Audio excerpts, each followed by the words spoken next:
My guest is Vietnamese guitarist Tran. What I admire most about An is that he's the kind of guy who finds joy and meaning in life. His love for music, his mentors, and of course his family radiates in a way which makes the world a better place. A special thanks to the South Bay Guitar Society.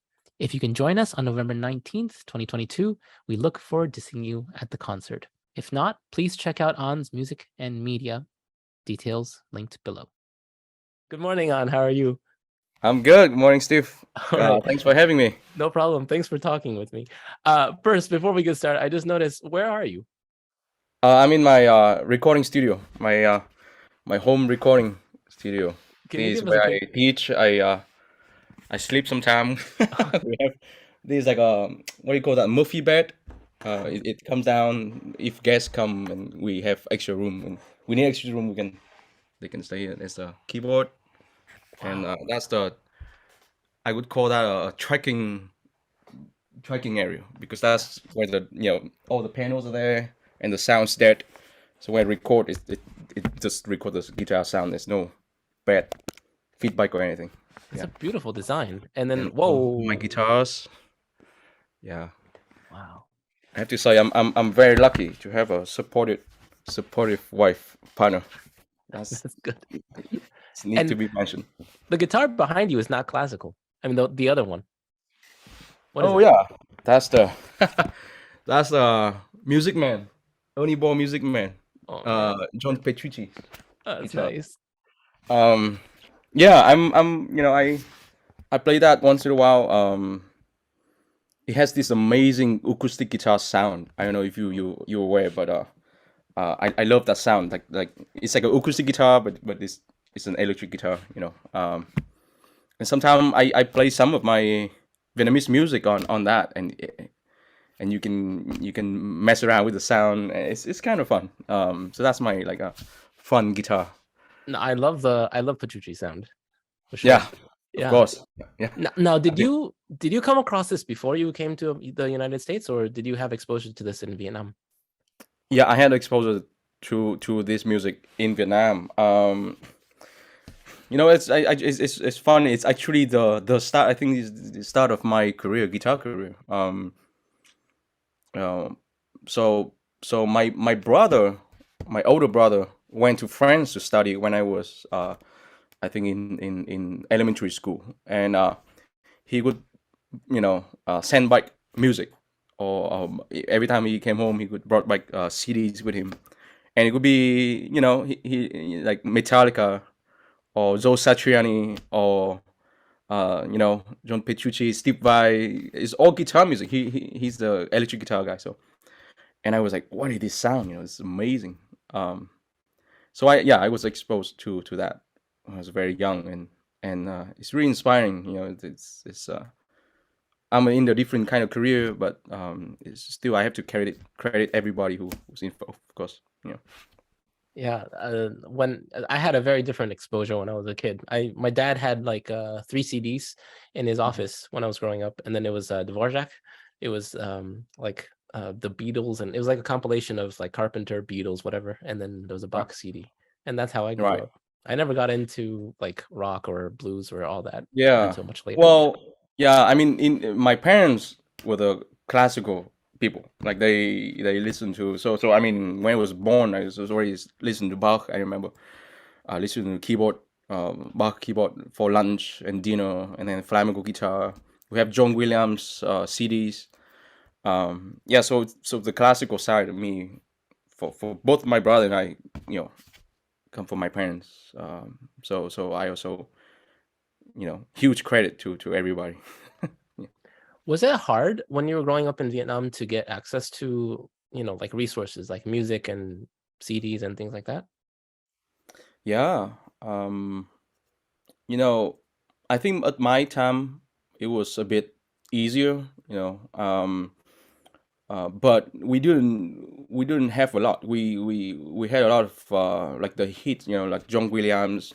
I remember the Seville concert. That was huge. I used to look at his Vivaldi concerto. There's a part of his, and then like look at his fingering because I love that piece so much.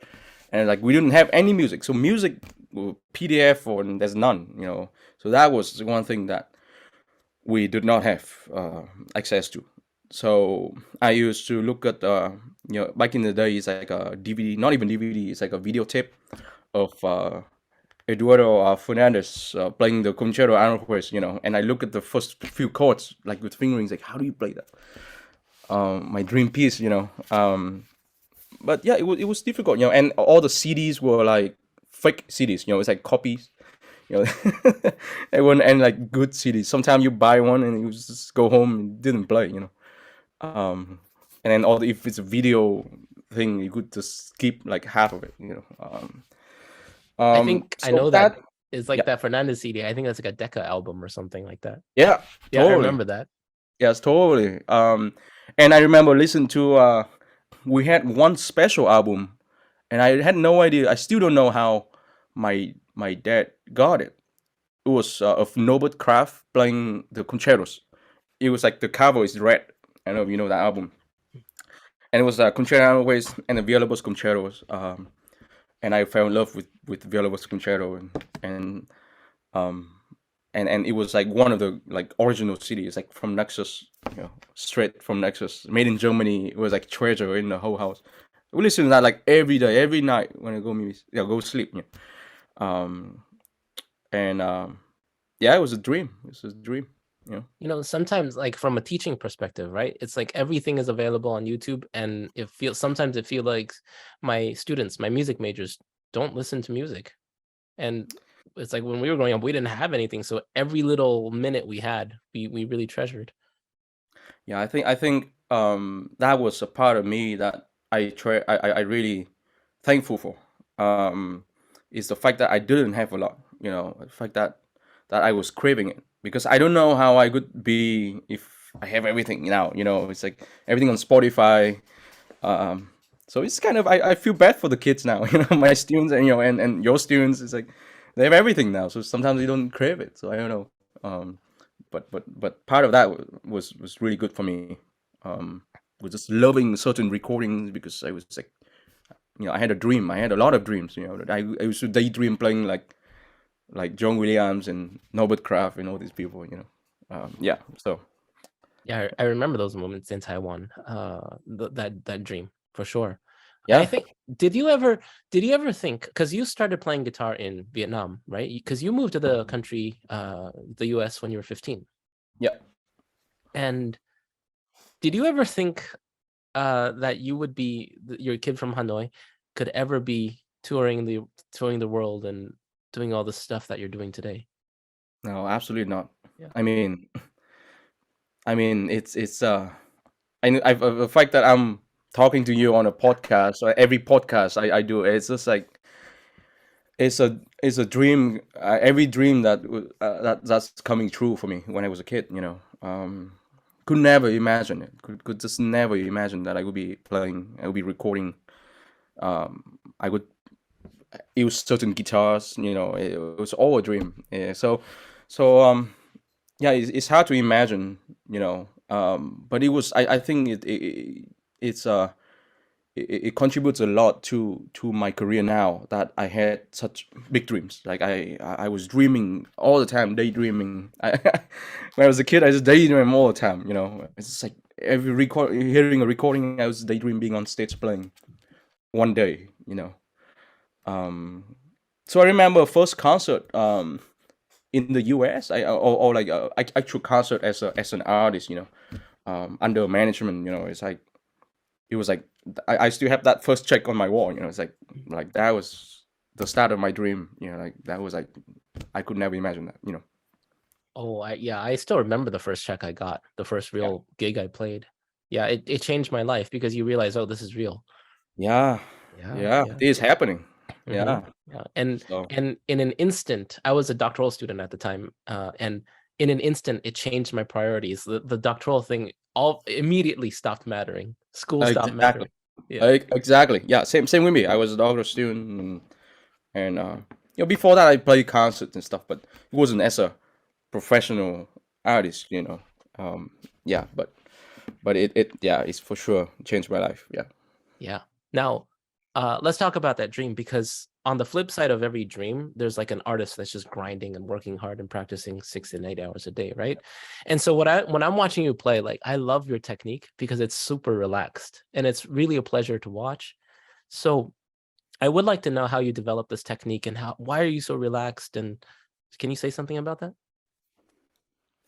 Yeah, so I think that's another thing that about the education I got. You know, I had amazing teachers, and I think like the first thing actually the first and maybe the only thing right now uh, that just came in my mind is that I think I realized that playing guitar it doesn't come from here. You know, like I don't I think before when I was playing difficult, I start to progress and I start playing difficult music. I kind of hit a stop. You know, it's like I couldn't do it. I remember the bagatelle. You know, the Walton bagatelle. It's like I just couldn't do it. So I stopped. You know, I think I was at Yale my summer before I went to Yale. I was like, I got to Yale. I got to play the hardest music, and I couldn't play the bagatelle. Like I just couldn't do it.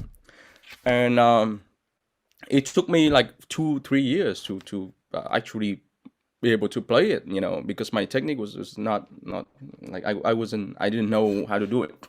And then, you know, my teacher, you know, Ben Varian and Ann Waller were helping me with technique, and they all talk about like moving relax from here and moving from here. So you know, when my first year at Northwestern, I started to look at the bagatelles again, and I realized, yeah, actually, moving this part of my body helps a lot. Because I used to remember like the bagatelle one, it was like you had to. I used to do this like out of my wrist, you know, it's from here, and it was impossible because I was so you know it was and just knowing to move from here and start practicing guiding everything from here. First of all, there's no tension. It's like it helped a lot, and second, it just seemed a bit more um, intuitive. It's a bit more. It's like you guiding your hands all the time. I think that's the right word, because when I'm watching you play Rodrigo's what is that thing called? The one with all the scales, the fantasia, not the fantasia, the Conchero? yeah, no, the I can't remember the name right now. The Rodrigo piece with all the scales. They all have skills. Yeah, they all have scales. Yeah. Uh, is it on Spotify? Oh no, not Yeah. on Google. Oh, Tempo of Italica. Tiempo. Yeah, Full Yeah. Italica. Yeah. So Oh, that one, what was the word you just used? Man. uh, It's so guiding, fluid. It's intuitive. Intuitive. It's Yeah. so when I watch you play Full Italica, right? It's so intuitive, your hands. Thank you. Yeah, I think that was one piece that I like. It was like a dream when I was a kid. Like listened to on a Naxos recording, and I was like, you know, one day if I could play this. And yeah, after figure out my hand, my arm, my technique. Yeah, I was like, I want to learn this, and it was just like I don't think I would play it again. I don't remember how to play it anymore. But it was like one of the things that like I want to prove to myself that I could do it. You know, it's like a goal for me. Yeah. Okay, then. But what you said there was interesting too. Like you don't know if you could play it again. There's like an aspect to the right piece of music for the right time in your life. Yeah. And it seems like after you pass it, it's like for example, there's a piece that I used to play by Tedesco that I cannot be in that zone anymore. Yeah. The piece is Capriccio Diabolico. I can't play that piece. Yeah. It's I agree on that. I agree totally. You know, maybe later I might revisit it, and I will always, you know, once you learn a piece of music, I'm sure with same with you, it's you always kind of know it, you know. But whether you want to play it or not, it's a different story. You know, whether it fits your style, whether you know, I'm kind of, you know, we kind of all learning every day we go and kind of figure out our style, you know. Now, is there a composer where that hasn't changed? Like it seems like it's been with you all your life. I would say, you know, like the classic composers like Giuliani I played Julian E when I was a kid, and then I'm still playing it. I'm still going through the etudes, and I'm still playing the Grand Overture, and Rodrigo Concerto Aranjuez. I use that as my warm up, because I it took a long time to learn the Aranjuez. So my warm up usually consists of the pieces of the Aranjuez, like either scales or of the first movement or anything, or the second or third movement, just to kind of refresh my memory. So that hasn't changed. It's been there since day one. Now, you mentioned in one of your interviews, I thought this was interesting, that you use an app for tracking your practice. Yeah. Can you tell us a little bit about that? Yeah. So I use two apps, like two main apps. I have I it's too much fun, but I think I remember when I was with Ben Very, and he used to use his phone a lot as well, just to either recording or do metronome and like timer, and I start using that a lot as well. But I use this app called A Tracker. It's just A and then Tracker, and it looks like this. It has all the I don't know, it's hard to see. It has all my repertoire on here. So every time I would learn something, or if I have to run through something, I would just click it. Like Hinastera Sonata. I haven't played that for a while, but so if you just click it, and then it will start tracking. You just start using a timer. So this app, I can I use it to see if I have a deadline, like Coste, right? I just record an album with Coste for Nexus. It has 7 pieces, and actually 6, but it's like so many movements. So I every day I could practice. I could track it, and then at the end of the week, I look back. It has a graph. It's like, okay, so I can tell which piece is missing from my practice. I can tell I'm practicing way too much on this one because I like it, or whatever the reason. And I can tell that next week I need to work on certain things, right? So it's just basically tracking what I practice, because there's just too many things going on, most of the time. So right now I'm working for the concert on for South Bay, and I just have concert run through. So I just run through my concert. You use a lot of metronome? Yes. I use it when I have to work on a new piece. That's mainly when I use it, because I think metronome works really well with memory and kind of put you on the spot to make sure that you're doing the right thing. Yeah. I say it keeps you honest. Keep you honest, that's for sure. So another app I use is Structure. So so the first app is a tracker which track my work, but it doesn't tell me when I need to do certain things, right? So that's what Structure is for. Structure is literally I plan out my day in advance. So every day I have to walk Luna, my dog, go to chase at 9:30, practice 9:30, 11, lunch, working on my DMA paper. It's like literally break down in every hour of my day. So I could do that the night before. I could plan the next day. So that, and it has notification like every 15 minutes before something that, and you can prioritize it. You can, this is important, and that kind of keep me in track of not losing sight of things that I have to do.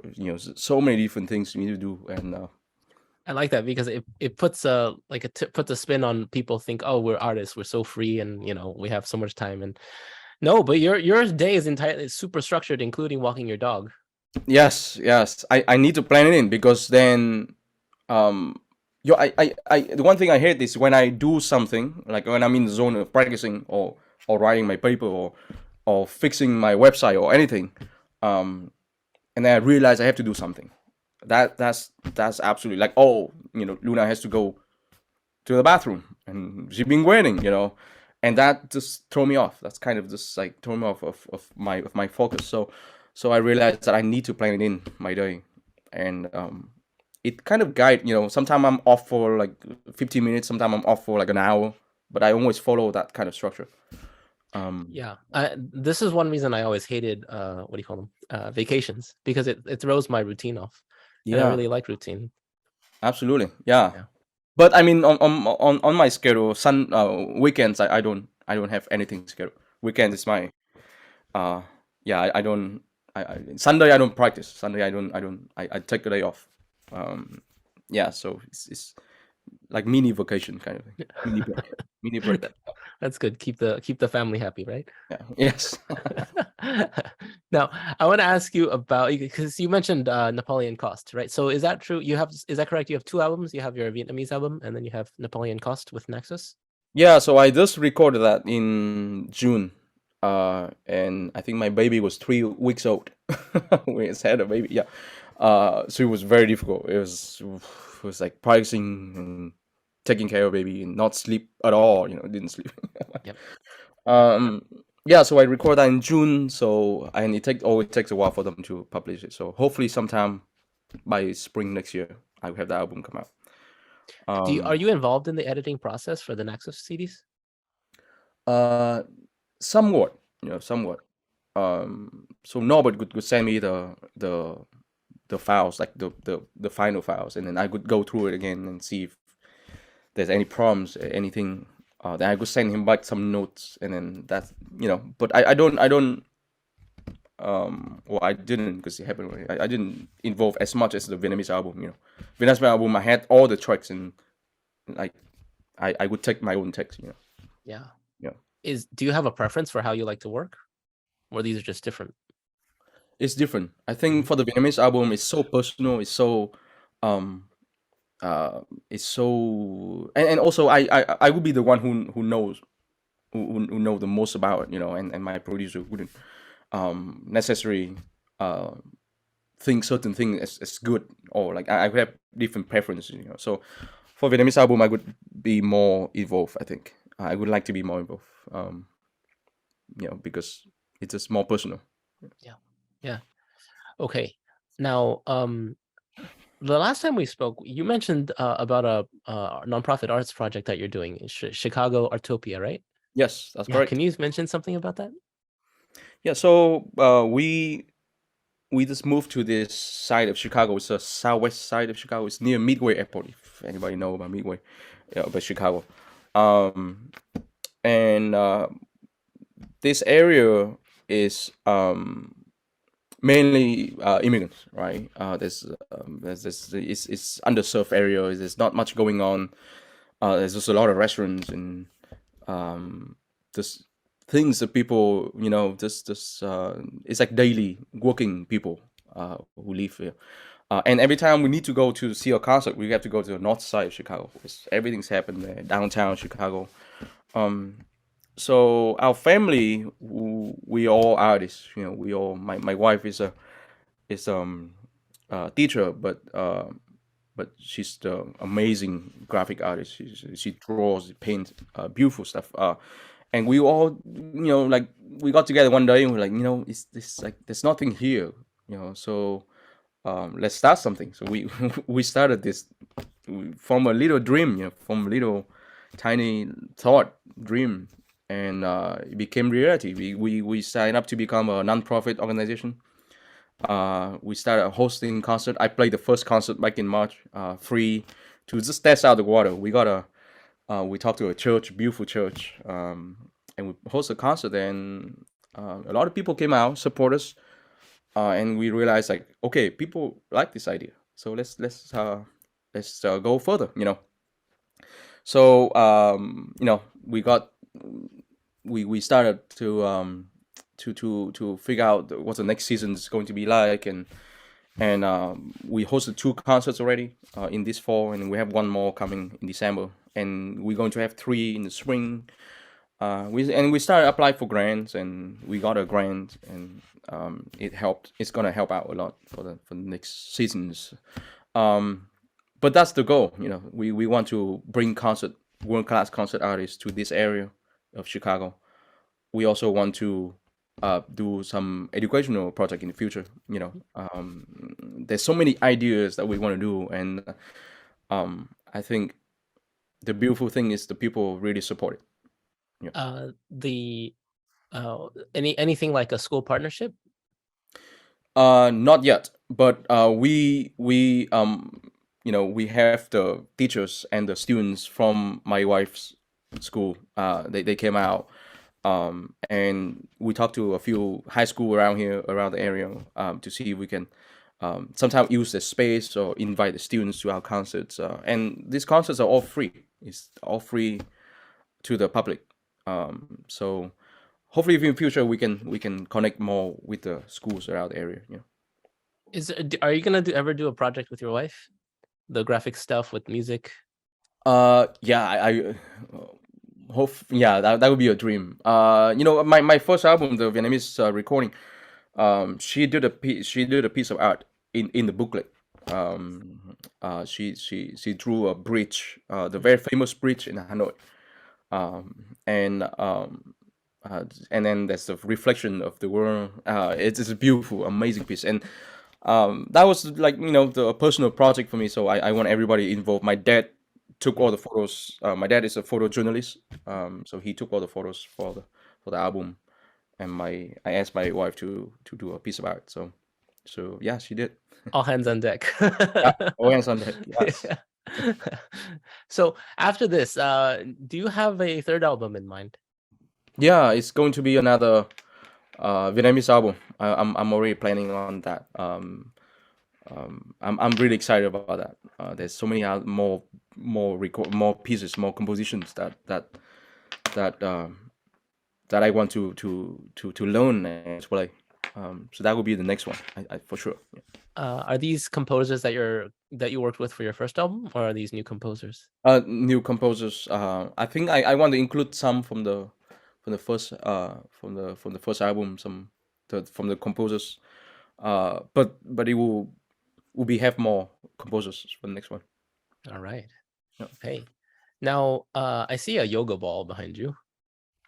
Oh yeah. I want to ask you, and I actually had some students ask about that too, which was music students. They constantly ask. They'll ask me about, because they know I'm quite into fitness, and I'll tell them about, oh yeah, well, I used to have these back problems and blah blah blah, so I started stretching. And did you ever have any posture issues or something like that? Yeah, I do. I have terrible back pain, lower back pain, and that ball is literally there to when I feel tension. I would use that, Yeah. and it's funny. It's actually a pregnancy ball. It's it was me from my wife, and I stole it from her. Yeah, It's like, but they get back pain too. it's so helpful. I would highly recommend that in any practice room.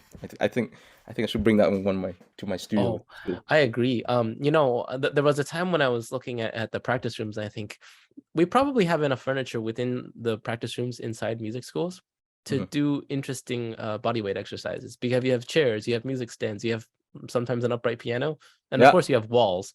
So, Yeah. it's like, I thought this would be a fun little video series to do, like creative exercises to do inside the practice room.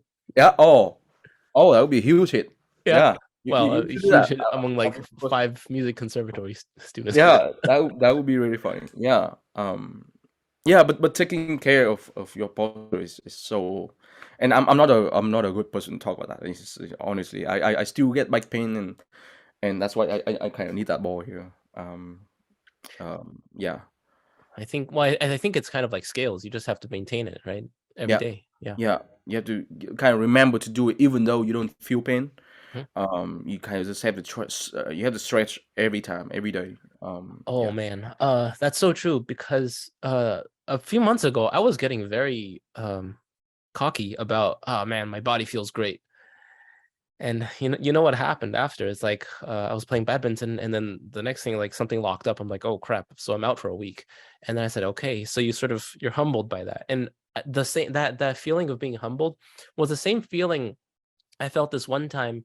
I went on competition stage super underprepared, but I felt good, and that's not a good combination, right? And then so you come off the stage. I was very humbled. I thought, okay, then let's never do that again. Let's actually sit down and get the metronome and practice. But for me, it was really interesting, the same feeling of guilt and humility, whether it's like lack of practice or lack of stretching. That was the same thing. And when I felt that, I was like, oh, I know what this feeling is. I better go stretch. I better go Yeah. do my skills. Right.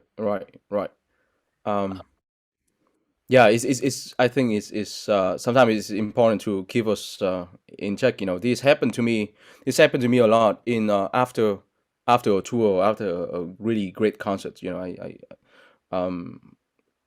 I have to remind myself that it's a keep going kind of.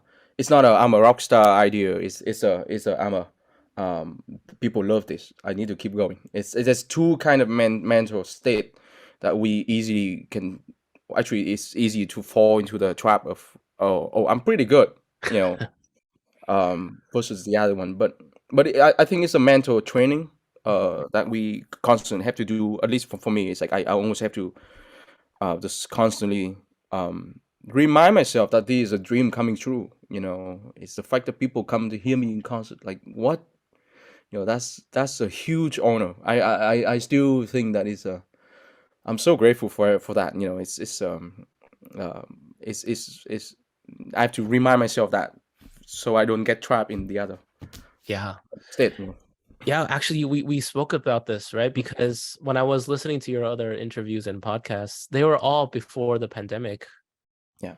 And you said something. Can tell us, share that thing with us one more time, because the pandemic hit, your album came out, and everything died. Yeah. Right. Yeah. Yeah. That was rough time. That was really difficult. So I was really excited for this album to come out because it was my first album, and it was like something that come really, really directly from me. It's there's no kind of war. It was like this is who I am, and I'm pushing out to the war, out to the world, and it's kind of risky move, like first album, being vulnerable is not really ideal, and then the world hit, and I had so many concert schedule. I had a European tour. I had South Bay in May 2020. This I'm going there to play the rescheduled concert of that. I was scheduled to play this concert then, and I was so excited to show the album and show the music, and all of a sudden just everything got delayed at first and then canceled. It was just like hope, like, oh, I get to do this in few weeks, in few months. Okay, let's just wait this out. Still excited, and then cancel, and then in middle of it, I started to feel like okay, this is real, and I might, I don't know when I'm gonna play again. And it's true. We were out for for like a year and a half. At least for me, it was like a year and a half until I played a concert again. So at that time it was rough. It was like I felt kind of lost. Like no purpose, Yeah. and that is really the worst thing for musicians. Like if you don't feel a purpose, it's hard to pick up the guitar. Really. Oh, I'm honest about it. I didn't practice for 5 months. Yeah, and I didn't practice. I didn't practice for a long time. And it was it was difficult time. It was like trying to find myself in trying to balance. How do I do between like okay, I'm just gonna relax and not worry about things versus that mental state, artist mental state of like, you better practice because this is a golden time for you to learn new music, to do this, to do recording. You can do so many recordings. And social media didn't help neither because I saw my peers, I saw my friends were doing all the amazing things, and I'm like, oh man, I'm horrible. Like this, I'm falling down. So I stopped checking on social media. But one beautiful thing came out of it, and I have to say, this is when family matters. Like it really matters. And if there's one advice I can give to my student, it was the same advice that my teacher Ben told me. It was invest in your relationship because it matters when it comes to the worst time of your career. So my wife was amazing, so supportive, never judgment, just like practice when you can. If you don't want to practice, just don't worry about it. It's just like and then we bought this place. We bought this place in actually in 2020. And there was we had this basement that was like empty, So she let me use this room, this big room for to make a recording studio, right? So one beautiful thing came out of it was that I learned how to use tools. I learned how to use power tool, and I built everything that you see here. I built all the panels. I put everything together, put everything up to the wall. Yeah, everything you see here, and I built, and some of the things that I bought, but mostly everything, most of it. So that got me out of the depression kind of state of mind, because I was able to learn new skills. I was doing something valuable to my career, because now I have a professional recording studio, and it was something that beautiful came out of it, and I can't, I have to credit my family, because yeah, it's without the support it's impossible. That's probably the most inspiring thing I've heard about, like the good stuff that came out of COVID from an artist. I don't think I've any heard anything more inspiring than that. I mean, there's a lot of inspiring stories. Like people really artists. That's the inspiring part, actually, from social media, because after now look back, it's like people work really hard. Yeah. Some people just were able to do it. Were able to put a state of mind and practice and record and get like so many albums out. So that's hopefully, we'll never get to experience this again, COVID. But if something happened next time, hopefully my mind a little bit stronger. Hopefully I was able to figure out what I want to do. But that was a big lesson for me. This few years of nothing. And the depression state of mind was dangerous, because the album came out, and like it didn't do as well as I was hoping for. It got some really great review, and I can never stop being grateful about that. But still, the artist mind is, we really harsh on ourselves. And it was like a battle between being harsh on myself or do something about it. It's yeah. Well, I think picking up a circular saw is doing something about it. Yeah. No, I'm serious. Yeah. I think in a lot of people's minds, right? We're musicians, so like our hands are very precious, and the last thing most people see us do is picking up a power tool. Yeah. And it's in the the idea of working with power tool and wood and all that, and it's coming from knowing my luthier, Steve Corner. I when I was I visited him all the time. And I was in the process while he built my two guitars, my recent guitars. And it's inspiring. It was inspiring. Just knowing how his relationship with his work, with his power tool. It's artistic. It's beautiful. So I got kind of inspired by that, and I would send him a picture of my stuff that I built, yeah, it's I have to say, in the end, it's like the people in my life really really important. It's I don't think, if I can say this, it's like we artists can never walk alone. Just cannot do it alone. And there are people who do it alone, and I'm amazed. But I'm not that type of person. People inspire me all the time. The people who are close with me. And I love that. Very thankful about that. I think that's one of the hardest things about guitar, though, because all of our repertoire, like 99% of our repertoire is solo, and even our chamber music is, it's like, it's not that much. Yeah, we don't have an orchestra, so I always it took me such a long time to figure this out. This thing that you can't do it by yourself, but for a long time I was like, okay, I'm gonna make my own website. Okay, I'm gonna do my own this. I'm gonna do my own that.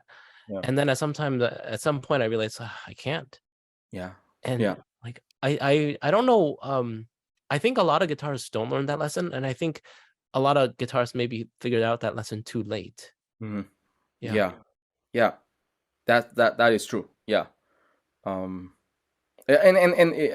a good thing is even more than doing things. It's more like emotional support. It's more like inspiring people, inspiring each other. Yeah, it's important. That's for sure. Yeah. Now, I think another joy that for you, though, that came out of COVID was your family, right? Yes. Your child. Yes. Yeah. I mean, yeah. We had a baby in May 14th was her birthday. Um, I have to say that it hasn't been. It's the most beautiful thing. Yeah. In my life. Period. It's crazy. It's like I'm the kind of artist who I think I find beauty through the out. Like I need to be surrounded by inspiring people. That's the kind of person who I am. Um, and I think Ana Lucia is her name. She's the most inspiring thing. It's like now when I practice, I remember I was working on the Cost album. It was very difficult, but I had to take care of her, so I could put her on a Mamaru. I don't know if you would know what that thing is. It's like a rocking chair. It rocks by itself. We got it as a gift. It's an amazing thing. So I would practice next to it, next to her, and I was like conscious about what I was playing. Because now that she's just born, I want to play the most beautiful thing. I don't want to make as many mistakes. I'm conscious about. So it's like practicing is completely shift to another level. It's like a conscious practicing. It's like I know I only have this half an hour. She's gonna wake up, and it's like, and I gotta play it. Like the most beautiful thing. So I always strive for musical ideas, strive for being musical. And not as much technical. And that was, and it's still true now.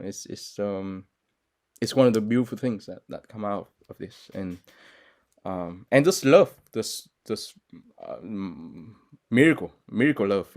So yeah, I have to say, being a father is like the best thing so far. Yeah. Yes, I know. It's quite a bit of joy.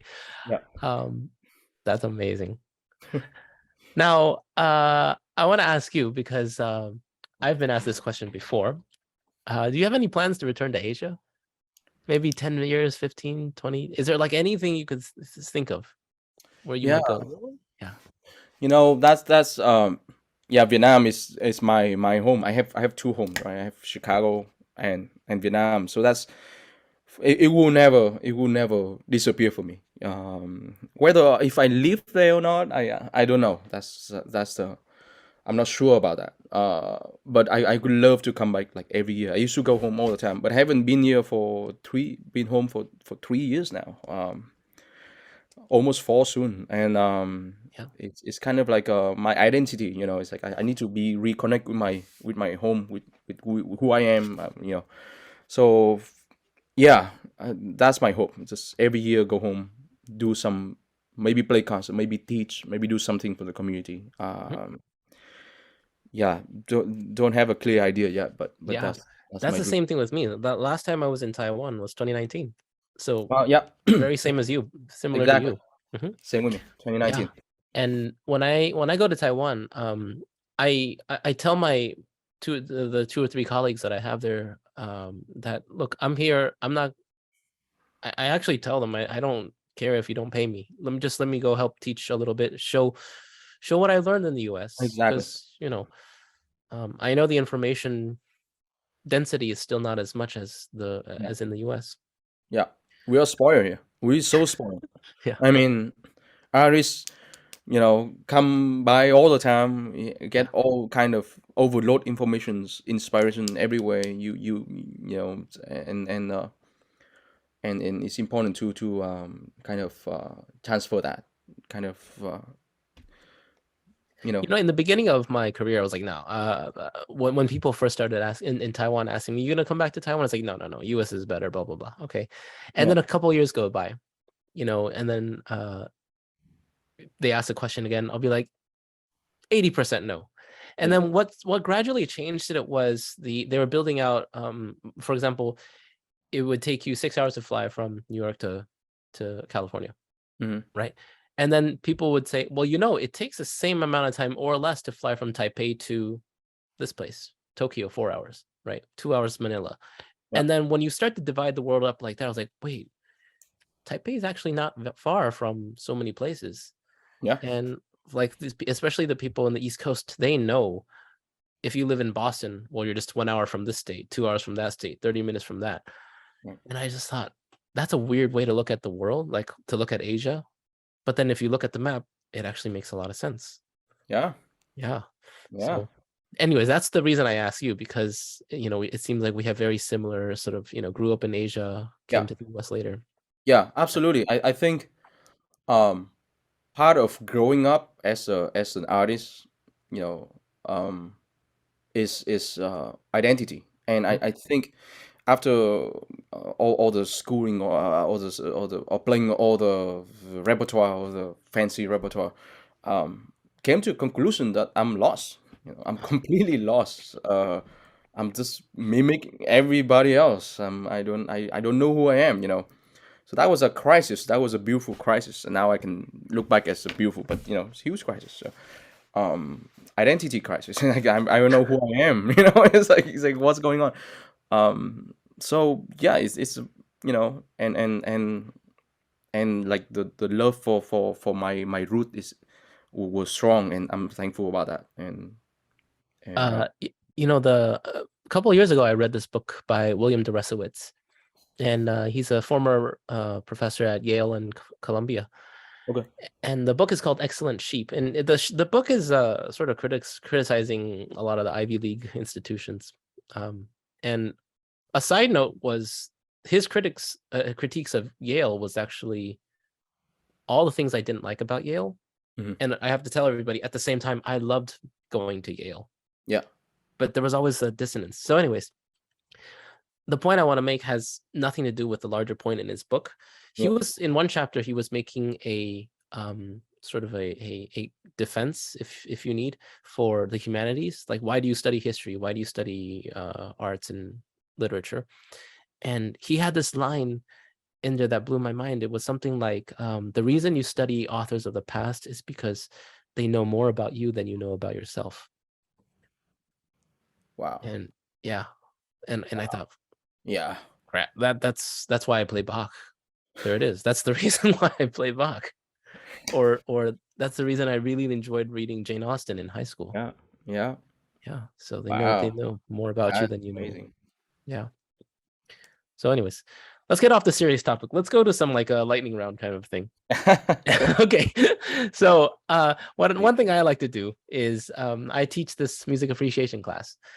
And Okay. I like to get my students involved. I like to show them my world.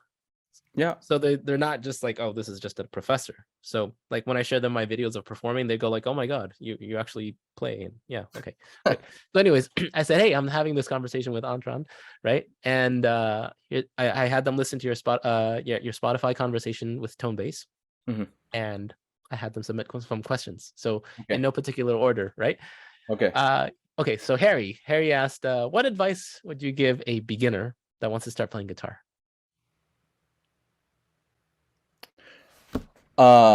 Okay. Yeah. Do things right. Just make sure you listen to your teacher, and if you don't have a teacher, self-taught, then just try to do things right at the beginning, because it's really hard to fix it later. Okay, that's one thing that I struggled with when I came to US, because I had to fix a lot of things that I learned wrong from Vietnam. You know, What's the top thing you had to fix? The worst one? posture, probably. Uh, Yeah, sitting just you know, crooked back, and not care about my body. That was number one, because it damaged my back. My lower back was in pain afterwards. So now I look back, if I have to change one thing, I would just first focus on, you know, just sit right. That's yeah. what guitar support do you use now? I play with a footstool. I still use a footstool, but I practice at home with a guitar lift from Germany. Yeah, Yeah. it's the best. I think it's or in my opinion, it kind of secure the best for me for the foot, similar to the footstool. Yeah. You know, the problem that my worst problem was, one day I was a doctoral student. Okay. Elliot Fisk said, your left hand fingers are not close to the fret. And so for the people who aren't guitarists, right, if your finger's farther from the fret, there's a higher chance for it to buzz. And he said that, and I started looking at every single note. I was playing the chaconne at the time, and I thought, oh my God, 99% of my notes are not close to the fret. I'm in trouble. And I sat there for the next 2 weeks just scrutinizing every note, and I'm thinking every single piece now that I play has to be fixed. And here's the bright side of the story. I spent those 2 weeks fixing the notes in the chaconne, and then by some miracle, the problem never came back. It just automatically shifted into the right lane. Yeah. Yeah. Yeah. But I remember that was like a small little crisis in my life, because I thought there's not a single piece I can play right now. Yeah, very important. Yeah. So yeah, fixing something bad habit is crisis. It's like it's terrible. Yeah. So that's gonna be my answer to that. To Harry. Beautiful. Yeah. I can agree with that. Okay, Tammy, how did the hardships you may have faced affect your upbringing into the person you are today? It made me grateful, you know. It grateful for what I have. It really changed. It's lessons, like, you know,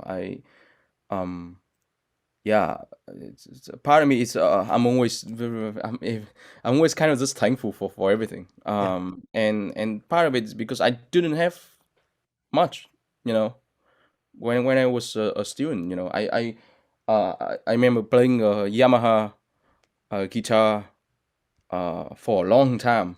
You know, that was, I mean, my first good guitar that my dad got me, my parents got me, and I still have it.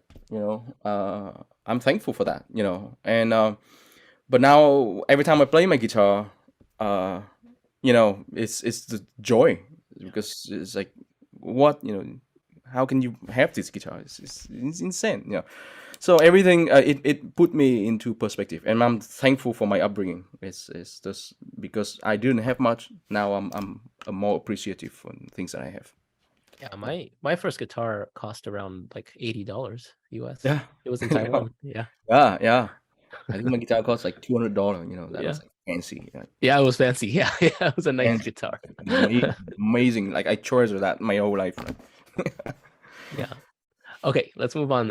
Trong, he wrote, I know that for myself and a lot of other Vietnamese friends and peers, our parents constantly drill the idea of pursuing a career in law or medical field.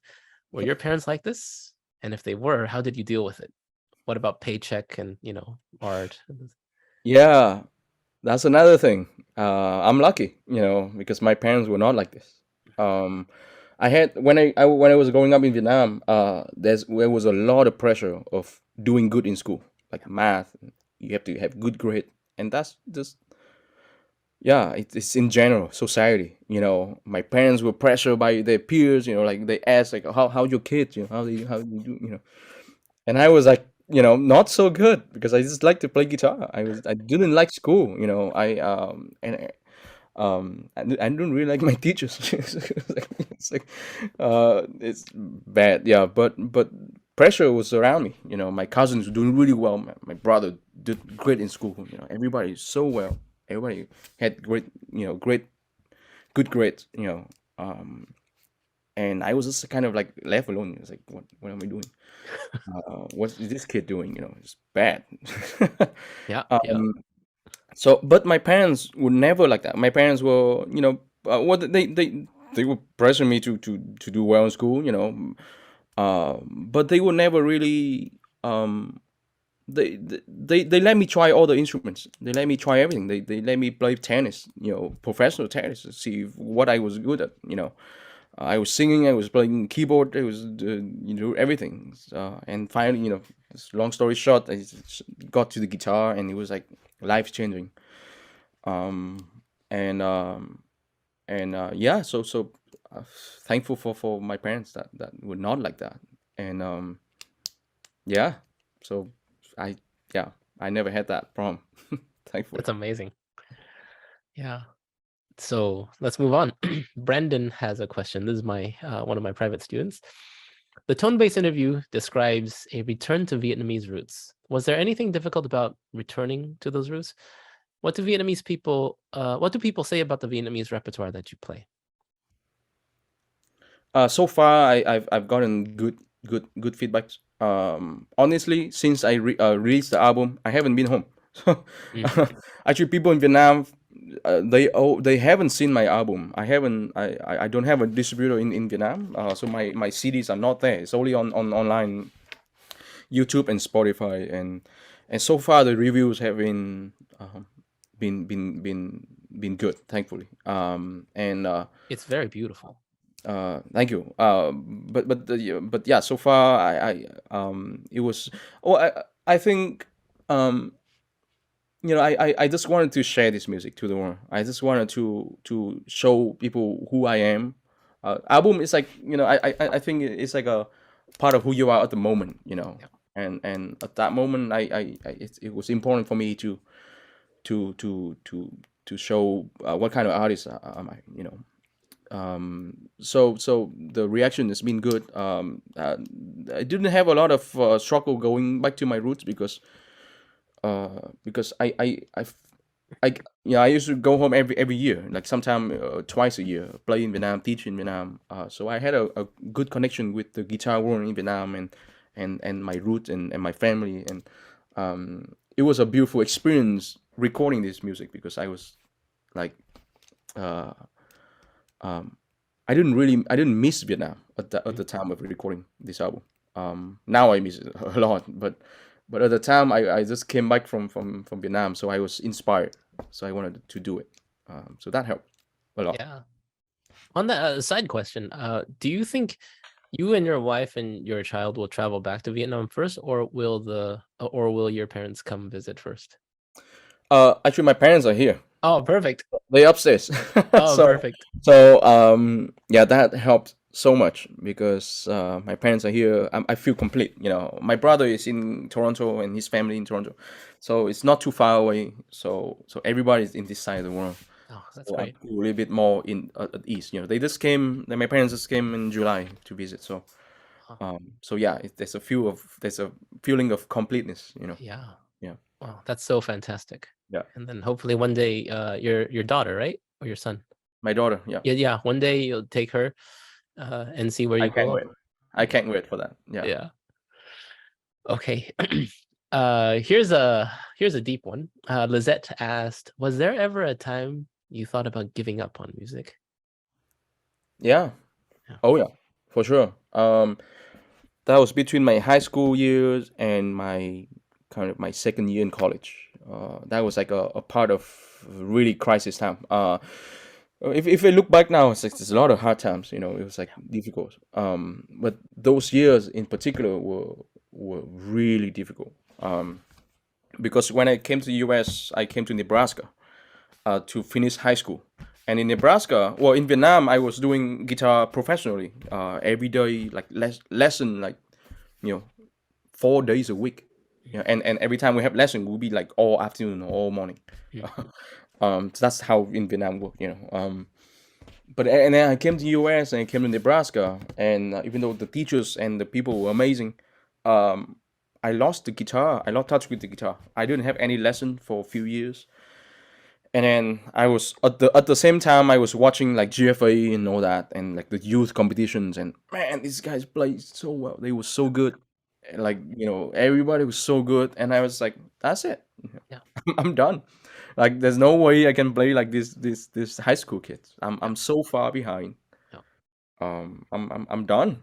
So it was like period of 2 years that I didn't play much guitar. I didn't, just here and there. But then I was going to think about like going to IT or business or whatever, things that just things that if I can't do music, I would like to do. I would like to do IT probably, because I love computer and stuff, coding and all that, fascinating to me. Yeah. Yeah, but then that's another thing about why it's so important for me to have people around me that inspire me. I met the right people at that time, at the end of it, who introduced me to the right people. And everybody are still my best friends until now, because they help me get back to track. They help me realize, first of all, what I'm good at. And I was, I thought I was bad, but at least they put some kind of glimpse of hope into my life. That okay, maybe people still like my music. Maybe I still can play this. And that's maybe is a key to any lost person. I think it was like that idea of maybe I was still good.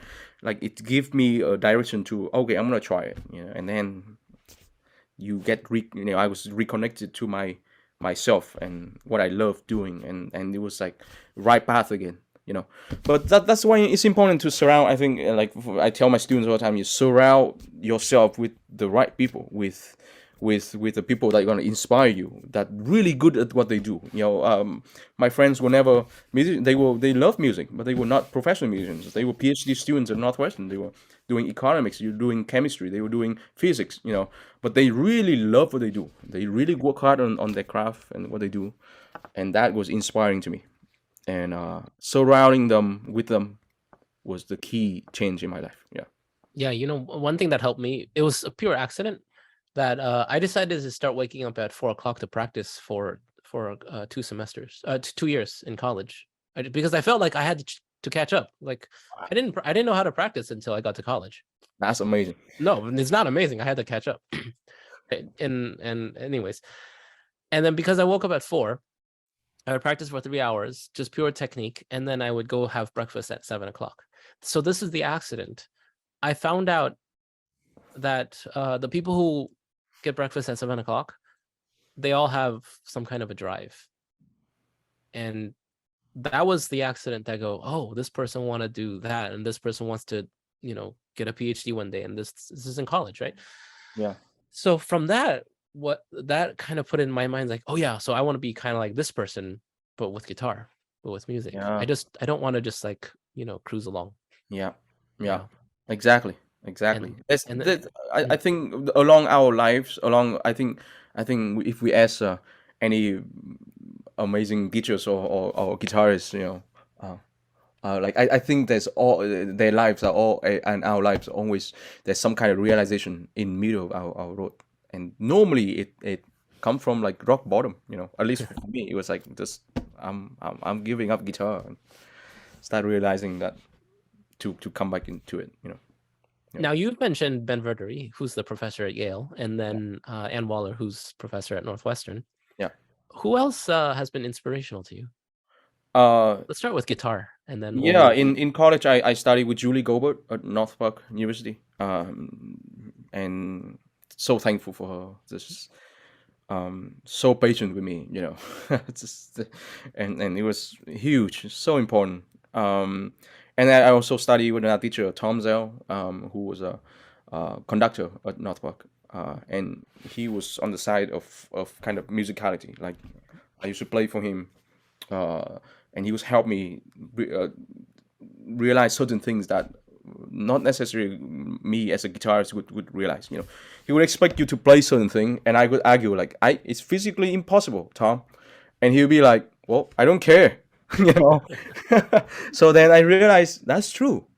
Why are we basing musical ideas based off of our technical the disability? What do you call that? The limitation. Yeah, because I can't shift here. That means I have to cut on that phrase. Like so I started realizing that he was the one that steered me to that direction of figure out a way to do it. They don't care. The audience don't care. They don't care how hard it is to do certain jump on, but they will hear if the phrase get cut off, if something get cut off, they will hear, and they don't care. So that was like the huge importance. Like so, I credit like Tom for make me realizing that. And non-guitarists, do you have any that come to mind? Non-guitarists, non-musicians. My roommates. My roommates, Don and Simeon is like my room. Yeah, it's people, and then so many people surrounding me at that time. My wife, everybody is surrounding me. Are all my teachers. I have to say they. I think non-guitarists might be impact me like a lot, way more than I could have imagined. Yeah. Yeah, I remember. I was eating, sitting at a sushi bar one day, and then I was just watching the sushi chef just make the rolls and cut the fish, Yeah. and I just thought, God, his technique is so perfect. And then that moment I felt like, God, my technique is so bad. Just seeing that huge contrast, and then that's an example I always take from food, Yeah. where I push myself to work harder. Absolutely. Yeah. Absolutely. Yeah. All right. Let's keep going. Let's Okay. see if we can find another good question. Yeah. Sean, performance anxiety question. Yeah, how do you deal with it? So how do you performance anxiety? You said banana, right? One time. Banana helped. Yeah, banana. But I don't think I eat banana anymore. It was like a perhaps or it helped. It helped. I mean, I don't know how it helped, but it helped. But I think now it's more of my like state of mind game. I think now is and I use this word a lot, grateful, thankful, because I think part of me before when I was a student playing is that uh, I'm coming here as an artist and I'm gonna play for you and there's a war between that and there's a feeling of kind of like I'm an artist and your audience, and there's also a feeling of I'm being judged. There's also like when that's I think that's part of being a student that you have to graduate. Just as long as you're a student and you never get out of that mindset, you're always gonna play like a student. But then soon after that, I was really realizing that I'm here to share music, to share my art, and I'm very thankful for the fact that I was able to be on stage and play music, and that kind of put an honest self out to the world. And I make mistakes and I don't care anymore. Like I wasn't worried about making mistakes anymore. And before I was worried about making mistakes. Mistake could be the end of the world. But now it's part of that experience. It's part of being self, being completely open, completely sharing, come out of love, come out of like this who I am at this moment. I think it helps me a lot. Then it become giving instead of scaring that I'm gonna make mistakes. So there's the wall between artist and audience disappear for me, and it's become a sharing experience. It's feedback from the audience helped me a lot, and also I give you back. So that helped me with performance anxiety. Even if I practice for hundred of hours before the concert, I was still just so scared, so worried about making mistakes. And but the moment that you realize that you have to be thankful for doing this as a career, it's joy. Yeah. Now I love playing. It's every time on stage is so joyful. It's a most amazing thing that we can do. Is we're so lucky to do this. We're not going to office every day doing the same thing for other people. We get to do this. We get to go and play for people and put the smile on them. It's like you can't think of better thing. So I think when I realized that it was a joy. Yeah. That's beautiful, man. Yeah. All right, let's keep going. I'm gonna look for another question, but Sure. what you were talking about reminded me of what many years ago Dennis Azabajic told me, because I was just starting to do competitions, Yeah. and then I was having so much trouble because like the room is different, and then the chair is different, and then the temperature, like everything that can go wrong in a competition can go wrong. Yeah. And so I asked him, like, how do you deal with all of these external factors? He says you don't. He said there's two things in life. There's things you can control and things you can't. The things you can control, the metronome, the music, the blah, blah, blah, right? And then the other stuff you just... And then the week after he said that to me, I had another small competition. And I remember walking on stage feeling so at peace because I felt like, okay, I've done the best I can. I'm just going to play. I Yeah. remember tuning very quickly on stage, and I remember, okay, this room sounds nice. And then I just started playing. I thought, oh God, that felt good. So Yeah. And it's nothing felt better than you being in tune on stage. oh, right. Oh man, it's like yeah, it's like a smile that it coming from somewhere Yeah. that I cannot explain. And actually come back to the baby thing, to Yeah. Ana Lucia, is that she has been giving me that joy that I couldn't explain on Yeah. being on stage, like over and over again. It's amazing. It's like the fact that yeah, that there's the joy of doing that, being in tune on stage and like just love what's happening. Yeah, it's amazing. Every time you talk about joy and love, I think it's very infectious. It's awesome, man. Yeah, No, yeah. you're playing November 19th in San Jose, and I think the audience can't wait to hear you. Oh, yeah. I Yeah, hope. Yeah, man. I'm I'm excited excited. for the concert too, man. Yeah, All right, let's keep going. Let's do a yeah, couple more. Yeah, you okay sure. on time? Yeah. I'm good. I'm good. Okay, let's see.